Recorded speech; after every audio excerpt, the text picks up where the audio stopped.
आज प्रूव हो जाएगा कि जूलिएटा का मर्डर हुआ था। अगर ऐसी बात है तो ये किसने किया, किसने उसे मारा। दूसरा दारियो भी देखने मिलेगा आज को आपको ये डार्क डिजायर के एपिसोड में। अगर डायरेक्ट इस एपिसोड पे आए हो तो यार डिस्क्रिप्शन में लिंक है, उससे भाई पहले फर्स्ट सीजन देख लो। क्या बढ़िया सीजन थी यार, बहुत ही सस्पेंस वाली, बहुत ही ज़्यादा मज़ा आ गया था। ऐसी बढ़िया सीरीज़ के एक्सप्लेनेशन के लिए इस वीडियो को लाइक कर दो, कमेंट में लिख दो अगर कोई भी सीरीज़ का एक्सप्लेनेशन चाहिए आपको तो वो मैं ले आऊँगा। एल्मा लीज को दारियो की सारी सिचुएशन जो अभी चल रही है सारी की सारी चीज़ें बताती है और बातों बातों में पूछती है कि यार दारियो के माँ बाप क्या करते थे, उसकी फैमिली के बारे में मुझे सारी चीज़ें बताओ, उसके माँ बाप कैसे थे, क्या क्या करते थे, सारी चीज़। लीज भी सामने से जवाब देती है कि वो लोग भाई सिर्फ एज ए टीचर ही मुझे समझाते थे, ज़्यादा बात नहीं करते थे। लीज कन्फ्यूज़ हो जाती है कि आल्मा को दारियो के माँ बाप को ये रिलेटेड क्यों पूछताछ करनी है, क्या चाहती क्या है आल्मा, कन्फ्यूज है इन सेंस।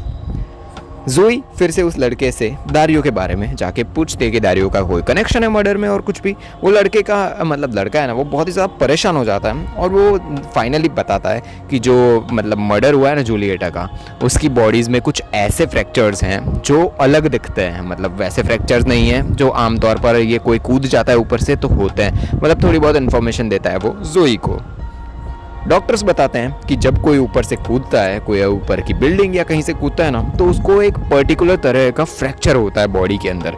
पर जब तहकीकात की गई हमारी जो जूलियट है उसकी बॉडी की, तो वैसा कोई भी फ्रैक्चर उसकी बॉडी में नहीं मिला है। उसकी बॉडी में वैसे कोई फ्रैक्चर्स नहीं मिले और शायद वो बेहोश भी नहीं थी। उसको थोड़ा बहुत जब वो कूदी तो उसको होश था ज़रूर, उसको मतलब बॉडी में अल्कोहल और वो सब तो मिला ज़रूर है, बट वो थोड़ी बहुत होश में ज़रूर होगी। ये सुनकर इन्हीं कन्फ्यूज़ हो जाता है और उसे कहा मतलब पता चल जाता है कि भाई मेरी बेटी को किसी ने मारा है। वो लड़का जोई में इंटरेस्टेड लग रहा है। ऑफ कोर्स जोई उसके साथ साथ ही घूम रही है, फ्लर्ट कर रही है, तो लड़का समझ ही जाएगा वो फ्लर्ट कर रहा होता है। वो जोई को कहता है कि चलो मेरे साथ बाहर थोड़ी देर चलते हैं। तो जोई तो वो काम निकलवा रही थी तो क्या बातें घुमा देती है और कहती है कि नहीं यार मुझे काम है, आज जाना पड़ेगा और सब कुछ, और वो वहाँ से निकल जाती है। एल्मा लीज से पूछती है कि दारियो के दूसरे भाई के बारे में मुझे सारी चीज़ें पता लगानी और सब कुछ, और पता भी है तुम्हें। लीज कहती है कि उसे कोई भी आइडिया नहीं है, उसे नहीं पता कि उसका कोई ऐसा दूसरा भाई भी था। वो दारियो की एक बुक जो उसने मतलब अपने पास रखी हुई थी वो देती है आल्मा को, और आल्मा पूछती है कि मैं ले जाऊँ इसे, अपने पास रखूँ, मैं दे दूँगी बाद में। लीज कहती है कि ले जाओ, पर दारियो को पता नहीं लगना चाहिए कि ये बुक तुम्हारे पास है। और भाई उसमें प्यार व्यार की चीज़ें, सारी चीज़ें दारियो जो लिखता था वो ही है। यूजीनिया को सीसीटीवी से सारी चीज़ों का आइडिया आ जाता है कि जो आल्मा थी उस रात जूलिएटा से मिली थी और उसी ने उसका कार्ड और नंबर दिया था जूलिएटा को। मतलब आल्मा ने सारे नंबर और वो जूलिएटा को दिया था। एल्मा को दारियो दिखता है रोड पर, वो उसका पीछा करती है, वो चिल्लाती है कि दारियो बात करो मुझसे। वो चिल्लाती है इन द सेंस बुलाती है, पर वो दारियो को समझता नहीं है, बात नहीं करता। वहाँ उससे मिलते भाई, वो जब वो बिल्डिंग में पीछा करते करते पहुँच जाती है तो उसे वहाँ पे उसके सामने मिलता है इनिहो कहता है कि अगर तुम दारियो से मिलने आई हो ना तो तुम्हें पता होना चाहिए कि दारियो होटल से कब से जा चुका है, वो अब यहाँ पे नहीं रहता।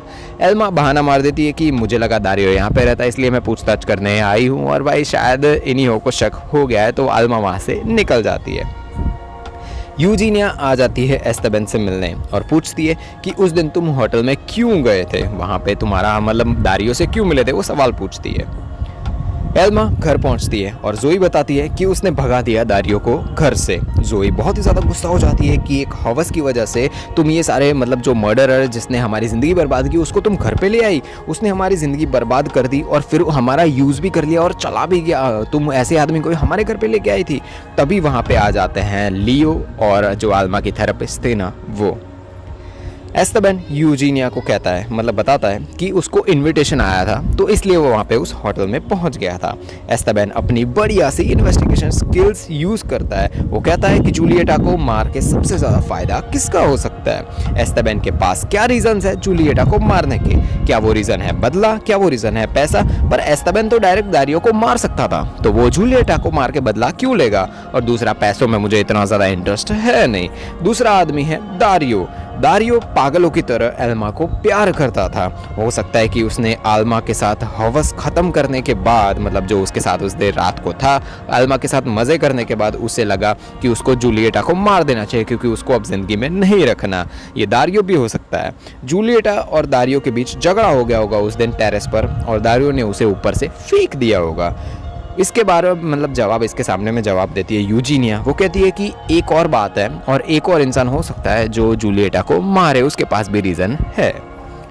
जोई लियो लोगों के लिए मतलब सारी चीज़ें बताती है कि भाई लियो और जो एल्मा की थेरेपिस्ट है वो सारे मिलके एल्मा को समझाने बैठे हैं यहाँ पे। वो कहती है कि डारियो एक मर्डरर था, उसे यहाँ पे तुम क्यों लेके आई? किसी ने जूलिएटा के ऊपर से फेंका था, मतलब बताया जाता है कि भाई ये प्रूफ, हमारे पास प्रूफ हो चुका है ये सारे फॉरेंसिक और उससे, कि किसी ने जूलिएटा को ऊपर से फेंका था। डारियो एक क्रिमिनल है और उसे तुम घर में ले आई, क्यों ले आई तुम? लियो थेरेपिस्ट लोग एल्मा की मदद करना चाहते हैं भाई, वो यहाँ पे मदद करने आए हैं। ऊपर से ये सारे लोग मदद करने आए हैं और भाई हमारी ऊपर से एल्मा कहती है कि तुम लोग मुझे समझाओगे कि क्या करना है मुझे मेरी ज़िंदगी में, ये तुम मुझे समझाओगे, किसके साथ मुझे रहना है, किसके साथ सोना है, ये सारी चीज़ें मैं कर सकती हूँ अपनी, मुझे तुम्हारी कोई ज़रूरत नहीं है। मेरी ज़िंदगी और मैं सारी चीज़ें, जिसके साथ सोना होगा, जो करना होगा वो मैं खुद करूँगी। और वो भाई जोई और लियो सबको घर से निकाल देती है। भाई ये नेक्स्ट लेवल पागल हो चुकी है दारियो के प्यार में। घर पे आता है दारियो और कहता है कि जोई ने मुझे आज निकाल दिया था, इसलिए मैं वहाँ से चला गया और भाई मेरा वॉलेट भी किसी ने चोरी कर लिया, तो मैं भाई तुमसे मिलने भी नहीं आ पाया और मेरा फ़ोन भी टूट गया था, इसलिए मैं तुम्हें कॉल भी नहीं कर पाया। और भाई अल्मा भी मान जाती है वो चीज़ को, और कोई ऑप्शन ही क्या है उसके पास वैसे। इनियो रूम की चेकिंग करवाता है क्योंकि वहाँ अल्मा आई थी उस दिन, तो भाई दारियो तो वहाँ रहता नहीं है, तो अल्मा वहाँ पे क्यों ही आएगी। तो वहाँ पे सारी चीज़ें चेकिंग करी जाती है और जो जूलिएटा का फ़ोन था वो वहाँ पे मिल जाता है और भाई अब तो केस सॉल्व होने वाला है। एल्मा लगी हुई है दारियो के डुप्लीकेट को ढूंढने में। तभी दारियो बैठा हुआ है, उसको कॉल आता है इनियो का। इनियो पता नहीं क्या कर रहा है क्या नहीं, बात करना चाहता है, वो दारियो को कॉल करके बता दिया है। इनियो कहीं पे निकलता हुआ दिखाया जाता है, शायद वो दारियो से ही मिलने गया होगा। और उधर एस्तेबान का दोस्त उसे दवाई देता है और बताता है सारी चीज़ें, दवाई के बारे में जो भी सिचुएशन है वो बताता है कि कौन सी दवाई और सब कुछ। वो दवाई थी एस्ट्रेडियोल, मतलब एस्ट्रोजन बढ़ाने की ऐसी कोई दवाई थी। वो उसका फ्रेंड बताता है कि ये फीमेल हार्मोन्स है और अगर ये दवाई कोई ले रहा था और ये दवाई तुम्हें जहाँ से भी मिली है तो ये कोई 40 से ऊपर की फीमेल होगी जिसने ली होगी। और भाई ये सुन के एस्तेबान का दिमाग हिल जाता है कि क्या एल्मा ने ही तो नहीं मारा उसे भाई, मतलब जूलिएटा को, और वो कंफ्यूज। और एल्मा को तो वो फंसाने देगा नहीं कभी, क्योंकि एस्तेबान बहुत ही ज़्यादा प्यार करता है एल्मा को। इनियो दारियो से मिलता है, बात करता है, पर वो कहता है कि मैं दारियो नहीं हूँ, मतलब उसके सामने से जा रहा होता है तो बोलता है कि भाई ये बात करो मुझसे, पर वो कहता है कि मैं दारियो नहीं हूँ, मुझे दारियो नाम से बुलाना बंद करो, तुम गलत इंसान को ढूंढ रहे हो, मैं दारियो नहीं हूँ। और वो वहाँ से निकल जाता है।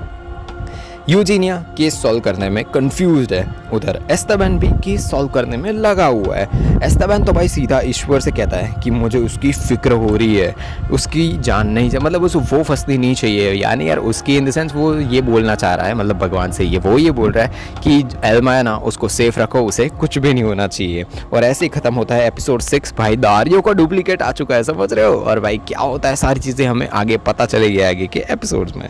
दुनिया में ज़ॉम्बी वायरस फैल चुका है, उम्मीद है बस एक लड़की पे और उसे बचाने के लिए एक आदमी को रखा गया है। क्या क्या होगा, क्या क्या बर्बादी होगी पूरी दुनिया की, या फिर दुनिया बच जाएगी, सारी चीज़ें ऊपर वाले वीडियो पे क्लिक करो और आपको पता चल जाएगी। द लास्ट ऑफ अस क्या बढ़िया सीरीज थी।